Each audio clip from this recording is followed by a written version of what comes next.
बंगाल विधानसभा चुनाव में एक के बाद एक नेता और सियासी पार्टियां एक दूसरे के पुराने चिट्ठे खोल रहे हैं और एक एक कर खामियों से लेकर बयान तक को गिना रहे हैं। प्रधानमंत्री नरेंद्र मोदी को जंगल महल की पुरुलिया की रैली से मुख्यमंत्री और तृणमूल प्रमुख ममता बनर्जी पर एक के बाद एक कई शब्द वार चलाए।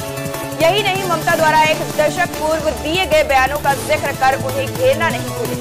उन्होंने कहा कि पूरा बंगाल जनता का है। कोयला माफिया, बालू माफियाओं को यहाँ किसका संरक्षण मिला है? बाटला हाउस एनकाउंटर से लेकर माओवादी के मुद्दे को भी प्रधानमंत्री ने उठाया।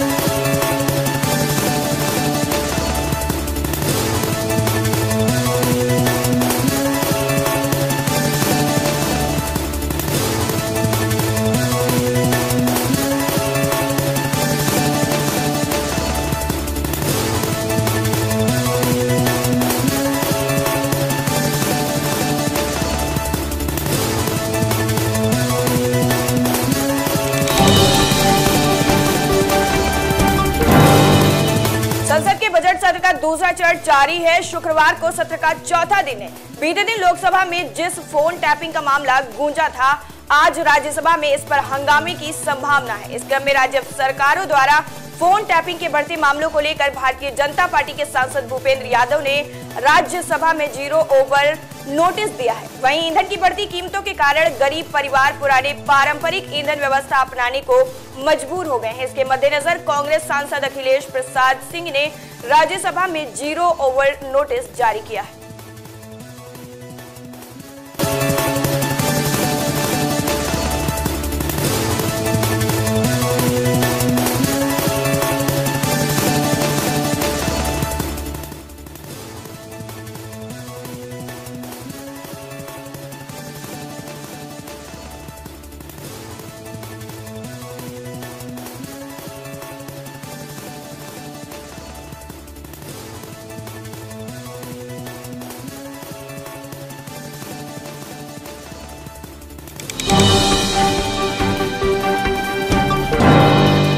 उत्तर प्रदेश में 4 साल पहले मुख्यमंत्री पद की शपथ लेने वाले योगी आदित्यनाथ ने उत्तर प्रदेश के विकास को एक संकल्प माना था। इस संकल्प पथ पर वो आने वाली हर चुनौतियों से जूझने के साथ ही जीत दर्ज करते रहे। इनमें वैश्विक महामारी कोरोना संक्रमण काल भी है। सीएम योगी आदित्यनाथ लोक भवन में अपने 4 वर्ष के कार्यकाल की उपलब्धि पर प्रकाश डालेंगे। रिफॉर्म, परफॉर्म और ट्रांसफॉर्म पर पंच लाइन के साथ सीएम योगी आदित्यनाथ के साथ डिप्टी सीएम केशव प्रसाद मौर्य और deputy CM doctor Dinesh Sharma भी सरकार के काम को गिनाएंगे। सीएम योगी आदित्यनाथ के साथ दोनों डिप्टी सीएम लखनऊ में 6 दिन तक प्रदेश सरकार की उपलब्धि को गिनाएंगे। इसके साथ ही सरकार के मंत्री और विधायक व सांसद जिलों में भाजपा सरकार के 4 साल के कामों को लोगों के बीच में रखेंगे। सरकार का प्रयास अब अगले 1 वर्ष में ग्रास रूट लेवल तक जाने का है।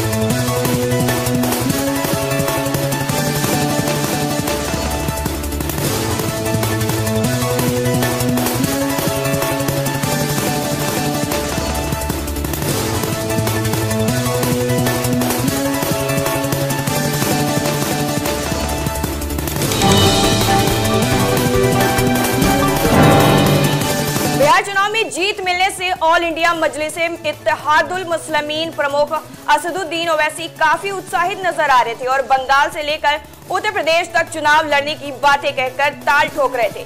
उसी अनुसार जब ओवैसी जनवरी के शुरुआत में ही बंगाल पहुंचे और सीधे फुरफुरा शरीफ जाकर पीरजादा अब्बास सिद्दीकी से मिले तो लगा था कि बंगाल में चुनाव लड़ने को लेकर काफी गंभीर हैं। इसके बाद उनकी एक सभा भी कोलकाता के मुस्लिम बहुल मुटियाबुर्ज इलाके में तय की गई थी, लेकिन अनुमति नहीं मिल पाई। इसके बाद बंगाल के चुनावी सीन में ओवैसी ऐसे गायब हुए कि उनका नामो निशान भी कहीं दिखाई नहीं दे रहा है।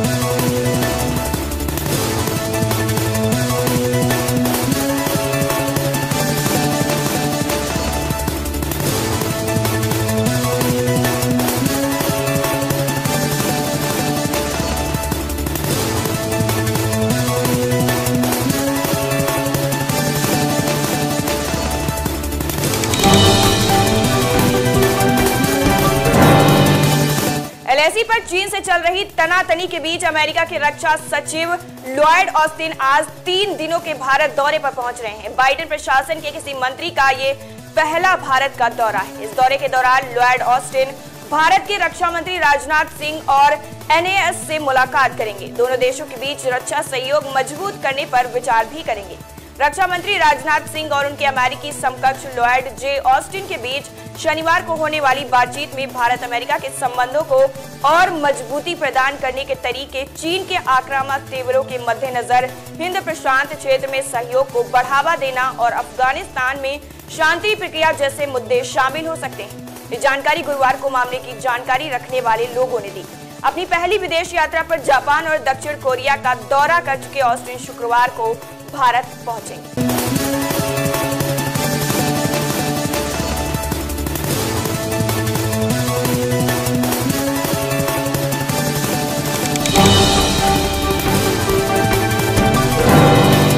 Massachusetts institute of technology MIT के एक शोध अध्ययन से पता चला है कि चिकित्सीय जांच में इस्तेमाल होने वाले अल्ट्रासाउंड में कोरोना वायरस को खत्म करने की क्षमता है। शोधकर्ताओं ने अल्ट्रासाउंड फ्रीक्वेंसी के एक रेंज में वाइब्रेशन के लिए कोरोना वायरस की मैकेनिकल रिस्पांस मॉडल तैयार किया है। उन्होंने पाया कि 25 में से 100 मेगाहर्ट्ज के बीच वाइब्रेशन ने वायरस के शेल और स्पाइस को नष्ट कर दिया और 1 मिलीसेकंड के कुछ हिस्सों में ही उसका टूटना शुरू हो गया।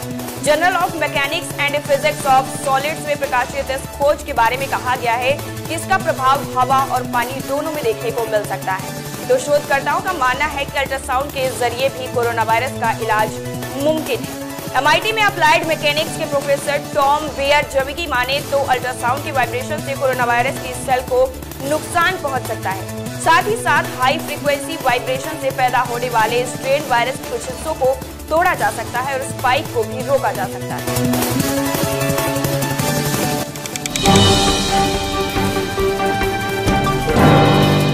साउथ अफ्रीका मुस्लिम ऑर्गेनाइजेशन श्रीलंका में बुर्का बैन के फैसले को लेकर हस्तक्षेप किया है। संगठन ने देश के विदेश मंत्री को इस मामले में बातचीत के लिए बुलाया है। बता दें कि श्रीलंका में बुर्का बैन के साथ साथ काफी संख्या में इस्लामिक स्कूल बंद करने को लेकर भी संगठन ने चर्चा के संकेत दिए हैं। श्रीलंका में बुर्का बैन का ऐलान वहां के सार्वजनिक सुरक्षा के लिए श्रीलंका मंत्री वरस वेरासेकेरा द्वारा किया गया था। इसके पीछे की वजह बताते हुए कहा गया था कि इससे राष्ट्रीय सुरक्षा के लिए खतरा हो सकता है। वेरासेकेरा ने यह भी बताया था कि उन्होंने कैबिनेट की मंजूरी के लिए एक विधेयक पर हस्ताक्षर कर दिया है। इसमें राष्ट्रीय सुरक्षा के आधार पर मुस्लिम महिलाओं के बुर्का पहनने पर प्रतिबंध की मांग की गई है। कैबिनेट से पारित होते ही श्रीलंका की संसद इस पर कानून बना सकती है।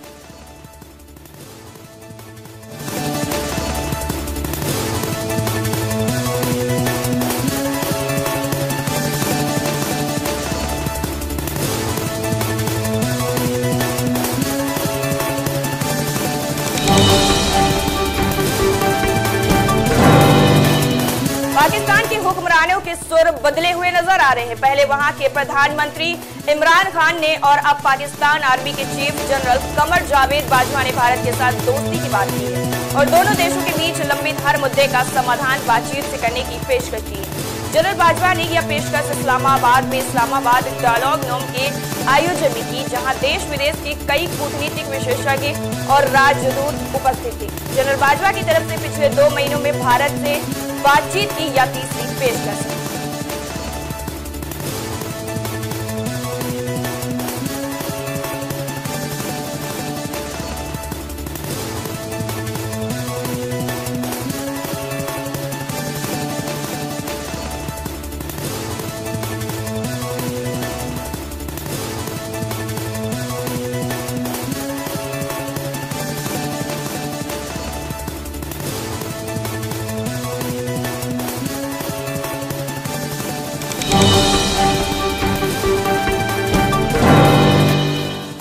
टीका आते ही राजधानी दिल्ली के लोग महामारी के प्रति लापरवाह हो गए। पिछले 1 सप्ताह से राजधानी में संक्रमण दर लगातार बढ़ती हुई नजर आ रही है। इसके बाद भी लोग सुधर नहीं रहे। स्थिति यह है कि मेट्रो में लोग बिना मास्क और शारीरिक दूरी का पालन किए हुए सफर कर रहे हैं। व्यस्त समय में मेट्रो में हालात और ज्यादा बदतर हो जाते हैं और सफर कर रहे लोग सारे नियमों को ताक पर रख देते हैं।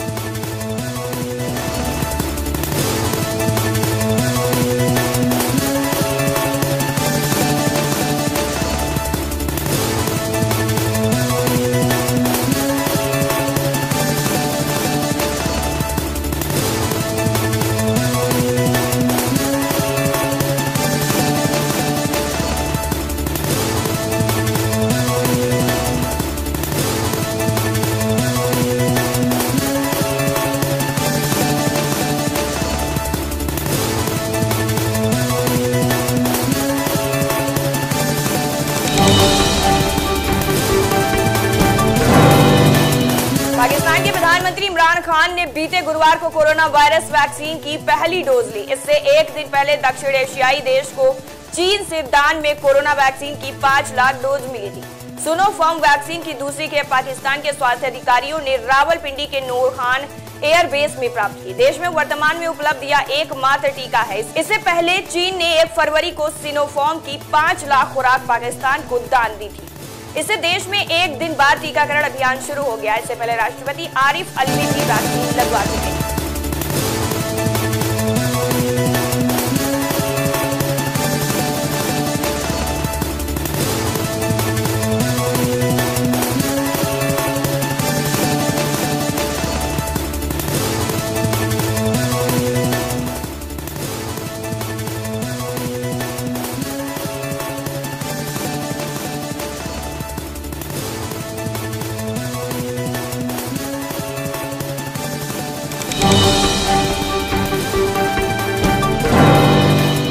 संसद के बजट सत्र का दूसरा चरण जारी है। शुक्रवार को सत्र का चौथा दिन है। राज्यसभा में नेता प्रतिपक्ष मल्लिकार्जुन खड़गे कल से ही बीमा संशोधन विधेयक 2021 के खिलाफ खड़े। उन्होंने आज कहा कि बीमा संशोधन विधेयक 2021 में त्रुटियां हैं, इसे स्टैंडिंग कमेटी के पास भेजना चाहिए। इसके तहत विदेशियों पर नियंत्रण और ऑनरशिप के प्रावधान लागू होंगे। अगर FDI आती है तो वो मोदी द्वारा लगाए गए वेस्ट इंडिया कंपनी बैन हो जाएंगे, जिससे गुजरात के लोगों को मदद मिलेगी।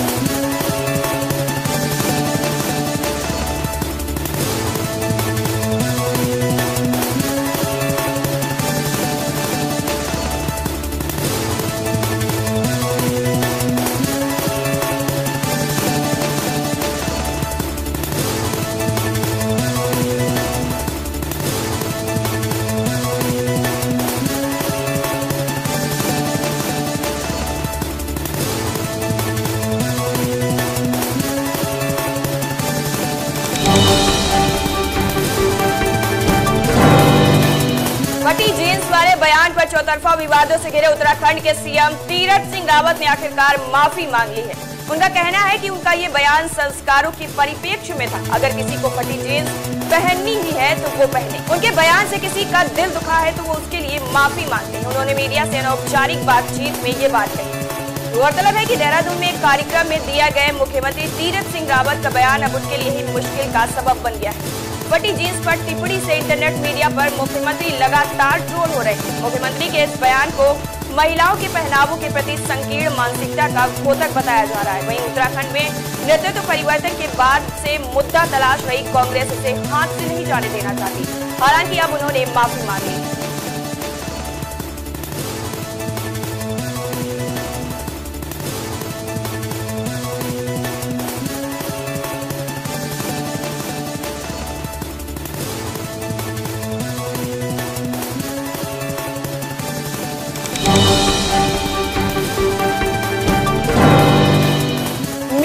यानी दाखिल खारिज के नाम पर 10,000 रुपए घूस लेने के आरोप में रो के प्रभारी CI दिलीप रजक को निलंबित कर दिया गया है। DM यशपाल मीरा ने इसकी जानकारी देते हुए कहा कि किसी भी सूरत में भ्रष्टाचार को बर्दाश्त नहीं किया जाएगा। भ्रष्टाचार के खिलाफ सरकार की जीरो टॉलरेंस की नीति है। उन्होंने कहा कि रिश्वतखोरी के आरोप में पकड़े गए कई लोगों के खिलाफ अब तक कार्रवाई की जा चुकी है। गौरतलब है कि ये 2 दिन पहले की घटना पटना में हुई है, जहां निगरानी विभाग की टीम ने CI को उनके नवीन नगर स्थित आवास पर कथित तौर पर रिश्वत लेते रंगे हाथों पकड़ा था।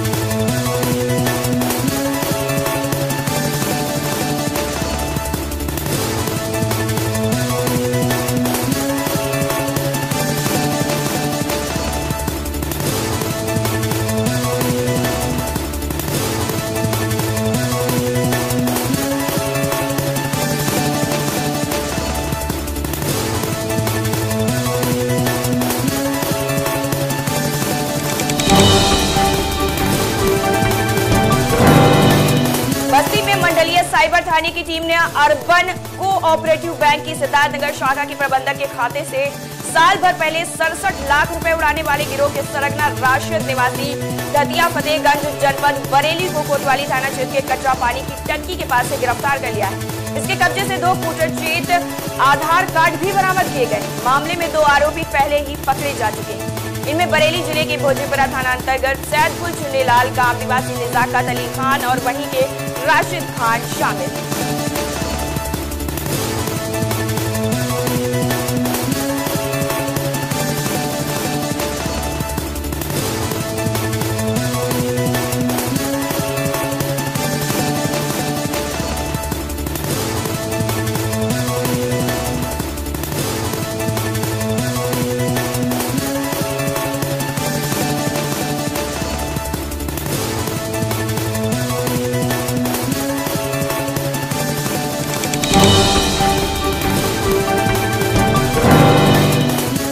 समेत 5 राज्यों के विधानसभा चुनाव से ठीक पहले लोकप्रिय टीवी सीरियल रामायण में भगवान राम का किरदार निभाने वाले एक्टर अरुण गोविल भाजपा में शामिल हो गए। वो भले ही चुनाव नहीं लड़ रहे हैं मगर पार्टी के लिए चुनाव प्रचार जरूर करेंगे। भाजपा में शामिल होने के बाद अपनी पहली प्रेस कॉन्फ्रेंस में अरुण गोविल ने कहा कि जय श्री राम कहने में कुछ भी गलत नहीं। उन्होंने कहा कि पश्चिम बंगाल की मुख्यमंत्री ममता बनर्जी की जय श्री राम के नारे से चिढ़ की वजह से मैं भाजपा में शामिल हुआ और जय श्री राम कहने में कुछ भी गलत नहीं है। यह कोई नारा या राजनीतिक नारा नहीं है बल्कि यह हमारे लिए एक जीवन शैली, यह हमारी संस्कृति और मूल्यों का द्योतक है।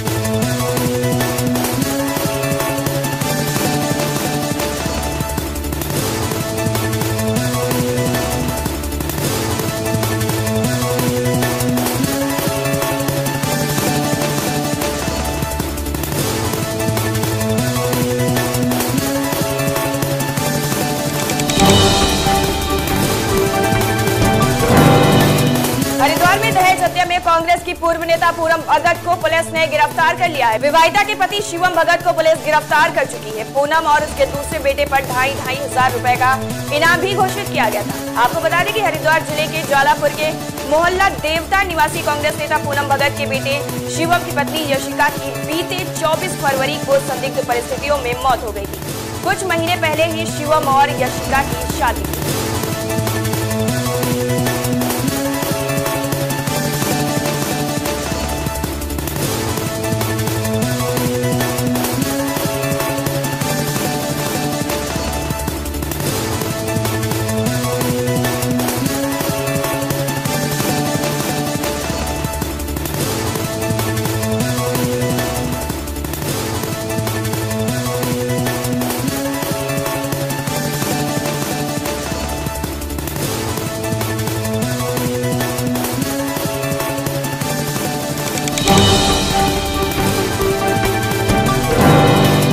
होली से ठीक पहले प्रयागराज और प्रतापगढ़ में अवैध जहरीली शराब पीने से कई लोगों की मौत के बाद कौशाम्बी पुलिस प्रशासन भी सचेत हो गया है और उसके बावजूद वहां भी इस तरह की अनहोनी का खतरा बना हुआ है, क्योंकि इस जनपद में भी दूसरे राज्यों से अवैध रूप से तस्करी कर शराब लाने का सिलसिला अभी भी जारी है। ऐसे में अगर यहाँ भी कोई अनहोनी होती है तो इसके लिए पुलिस प्रशासन ही जिम्मेदार कहलाएगा।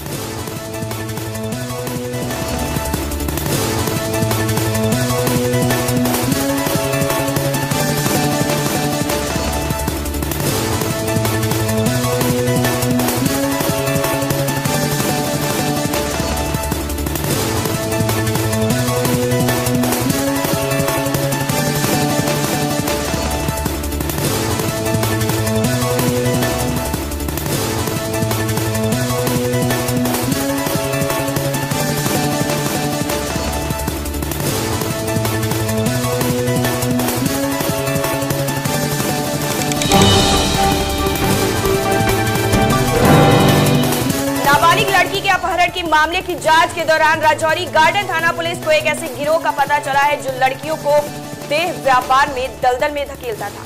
पुलिस ने इस गिरोह के कब्जे से एक नाबालिग लड़की को मुक्त कराने में सफलता पाई। गिरोह के कब्जे में पीड़िता करीब 2 महीने से फंसी हुई थी। इस दौरान पीड़िता को अलग अलग लोगों के साथ भेजा जाता था। गिरफ्तार आरोपियों में सपना गोयल, कनिका राय, संजय राजपूत और अंशु शर्मा शामिल हैं।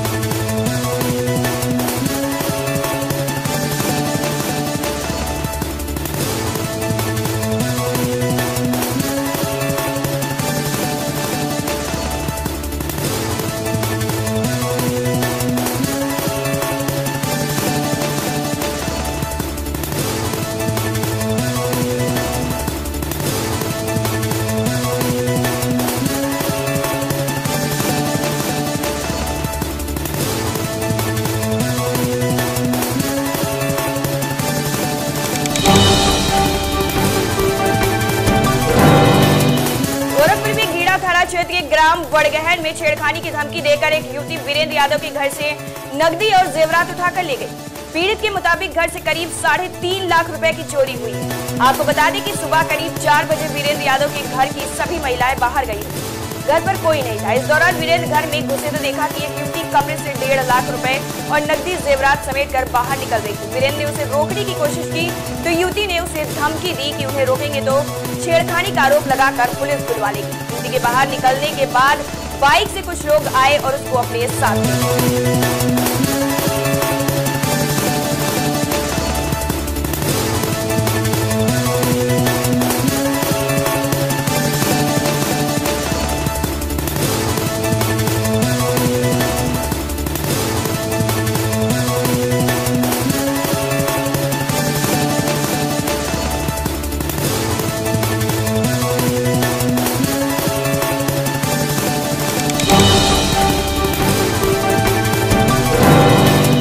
राजधानी में आपराधिक घटनाएं कम होने का नाम नहीं ले रही हैं। बी फार्मा के छात्र को बेल्ट से पीटने का मामला सामने आया है।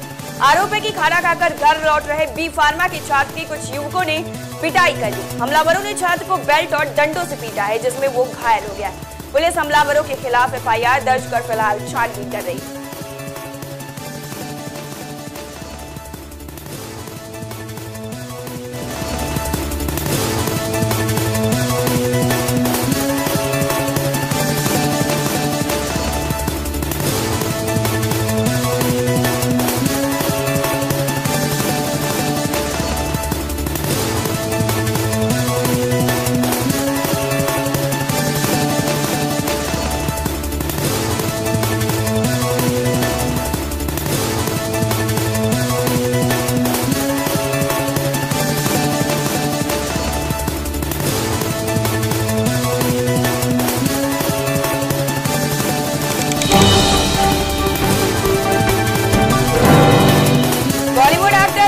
बच्चन की most awaited film the big bull को लेकर उनके फैंस काफी एक्साइटेड हैं।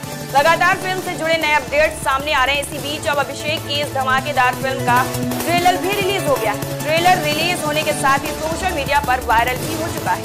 इसमें अभिषेक बच्चन के लुक और स्टाइल को फैंस काफी ज्यादा पसंद कर रहे हैं। वही फिल्म की लीड एक्ट्रेस इलियाना डिक्रूज का जर्नलिस्ट अवतार भी फैंस को खूब पसंद आ रहा है।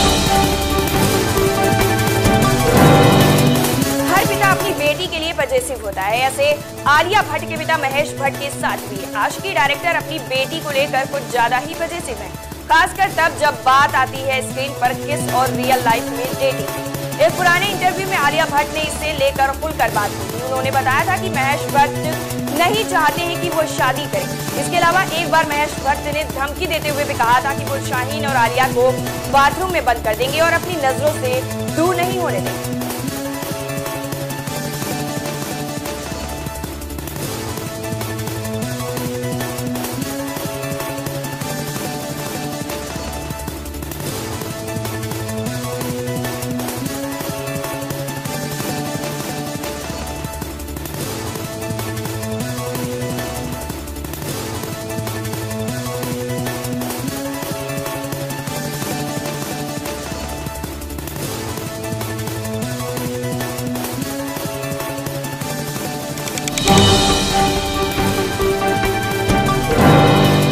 बॉलीवुड के दबंग अभिनेता सलमान खान इन दिनों उनकी आगामी film Radhe your most wanted भाई को लेकर खूब चर्चा में बने हुए हैं। इस बीच सलमान खान की एक फोटो अभिनेत्री बीना काक ने इंस्टाग्राम पर शेयर की है, जिसमें सलमान खान और बीना के साथ उनके बॉडीगार्ड शेरा भी नजर आ रहे हैं। बात सलमान खान के वर्क फ्रंट की करें तो वो जल्दी ही film Radhe your most wanted Bhai में नजर आएंगे। फिल्म 13 मई को रिलीज होगी।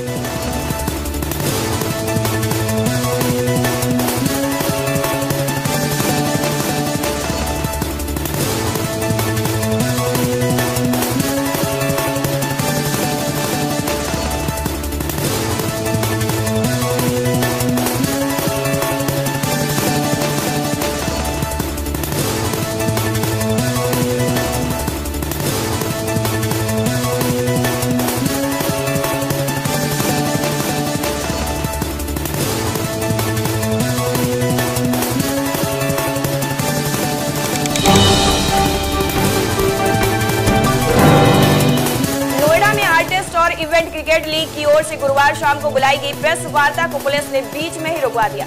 प्रेस वार्ता के लिए प्रशासन से अनुमति नहीं ली गई थी। इसमें बॉलीवुड कलाकार सपना चौधरी, शिवानी कश्यप और अशोक मस्ती के साथ कई कलाकार मौजूद थे। लीग के आयोजक विदेश कारों में आए हुए। कोरोना के संक्रमण काल और जिले में धारा 144 लगी होने के बावजूद बिना अनुमति आयोजित की गई इस प्रेस वार्ता और आयोजन की सूचना मिलने पर पुलिस मौके पर पहुंची और कार्यक्रम को बीच में ही रुकवा दिया। इसके लिए वहां पर मौजूद लोगों को कड़ी कार्रवाई की चेतावनी भी दी गई।